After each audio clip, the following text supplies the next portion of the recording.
हमने कल एक बड़ी इम्पॉर्टेंट एक डेवलपमेंट देखी बड़गाम कॉन्स्टिट्यूंसी में, जहां मुंतज़र मोहिद्दीन साहब ने अपना जो सपोर्ट है वो उमर अब्दुल्ला साहब के लिए जो है उसका ऐलान किया। मुंतज़र मोहिद्दीन साहब किसी तारुफ़ के मोहताज नहीं हैं। हर कोई जानता है कि वो बीजेपी की जो बी टीम है या जो बीजेपी के अहम रुकन हैं, पर्दे के पीछे एक अहम रुकन की हैसियत से उन्होंने पिछले 5 साल से जम्मू कश्मीर में 2019 की बाद काम किया। और आज अपना नॉमिनेशन वापस लेने के बाद कल हमने देखा कि उन्होंने जो अपना पॉलिटिकल सपोर्ट है वो उमर अब्दुल्ला साहब को उन्होंने दिया।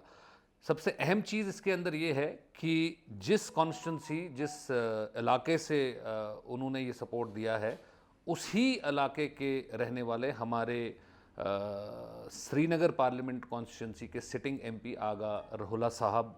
भी वहीं के बसकिंदार हैं। और कुछ समय पहले उन्होंने ये बात बड़े ज़ोर देकर कही थी कि अगर उनकी पार्टी ने, जो नेशनल कॉन्फ्रेंस है, या उनके नेशनल कॉन्फ्रेंस के किसी लीडर ने भी बीजेपी की या बीजेपी की ABC टीम के साथ किसी भी किस्म का अलायंस करने की कोशिश की या किसी भी किस्म का सपोर्ट हासिल करने की कोशिश की, तो वो इस्तीफ़ा देंगे और वो इसका पुरज़ोर मुखालफत करेंगे। तो मेरा पहला सवाल जो है वो आगा रहुला साहब से है कि क्या उन्होंने अपनी पार्टी से इस चीज़ के ऊपर सवाल जवाब किए? क्या उन्होंने अपनी पार्टी की लीडरशिप से इस चीज़ के ऊपर सवाल जवाब किए? क्या उन्होंने उमर अब्दुल्ला साहब से ये सवाल जवाब किए कि ऐसा पर्दे के पीछे क्या डील चल रही है, ऐसी पर्दे के पीछे क्या बात चल रही है कि उनको बीजेपी की बी टीम का सहारा लेने की ज़रूरत पड़ गई? और ये सहारा भी वो वहाँ ले रहे हैं जहाँ जो कि होम कॉन्स्टिट्यूंसी आगा रहुला साहब की है। तो ये सवाल हमारा आगा रहुला साहब से है, ये सवाल हमारा नेशनल कॉन्फ्रेंस से है। एक और अहम चीज़ जो मैं बताना चाहूँगा इस प्रेस कॉन्फ्रेंस के हवाले से, वो ये है कि बहुत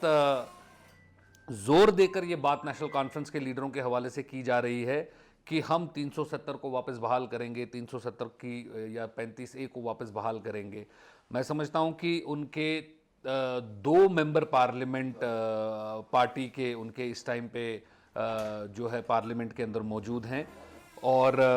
मेरे ख्याल से 2 सेशन अभी तक पार्लियामेंट के वो अटेंड भी कर चुके हैं। लेकिन हमने नेशनल कॉन्फ्रेंस के मेंबर पार्लियामेंट दोबारा कोई भी ऐसा बिल अभी तक नहीं देखा जो उन्होंने टेबल वहाँ पे किया हो, जो उन्होंने पार्लियामेंट में इंट्रोड्यूस किया हो। तो ये जो दिल्ली में एक रवैया है, दिल्ली में उनका कारकर्दगी एक है, और यहाँ कश्मीर में या जम्मू कश्मीर में लोगों को बोलने की जो एक बात है, ये जो उनकी कथनी में और करनी में जो ये फ़र्क है, इसके ऊपर उनको साफ तरीके से सामने आना चाहिए और ये लोगों को बताना चाहिए कि क्या वजूहात ऐसी हैं या कौन सा ऐसा कानून है जो उनको रोक रहा है कि उन्होंने पिछले 2 सेशन में अभी तक पार्लियामेंट के अंदर कोई भी अपना जो 370 या 35A को लेकर कोई बिल वो बार बार बोलते हैं हम वहाँ लाएंगे, लेकिन आज तक अभी लेकर नहीं आएंगे। तो अवाम को ये बताना है क्या उनकी बीजेपी के साथ कोई अंडरस्टैंडिंग ऑलरेडी है, ताकि जो सिटिंग एमपी हैं आगा साहब, उन्होंने अपनी होम टर्फ, अपने अपने घर के अंदर बीजेपी के साथ अलायंस किया और उमर साहब के लिए जो है वो सपोर्ट शामिल किया।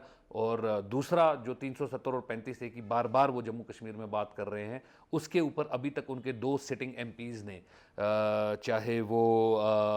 हमारे मियाँ साहब हों, चाहे वो हमारे आगा रहुला साहब हों, उन्होंने अभी तक इसके ऊपर बिल नहीं है। ये सवाल जम्मू कश्मीर का हर कोई बाशिंदा उनसे कर रहा है, ये पीपल्स डेमोक्रेटिक पार्टी उनसे कर रही है। और हम समझते हैं कि जिस क्लैरिटी के साथ या जिस कन्विक्शन के साथ वो बार बार लोगों को ये बताते हैं कि हम इसके खिलाफ खड़ा होंगे, इसके खिलाफ बात होंगी, तो आज वो इसका जवाब जो है वो लोगों के सामने रखें। शुक्रिया।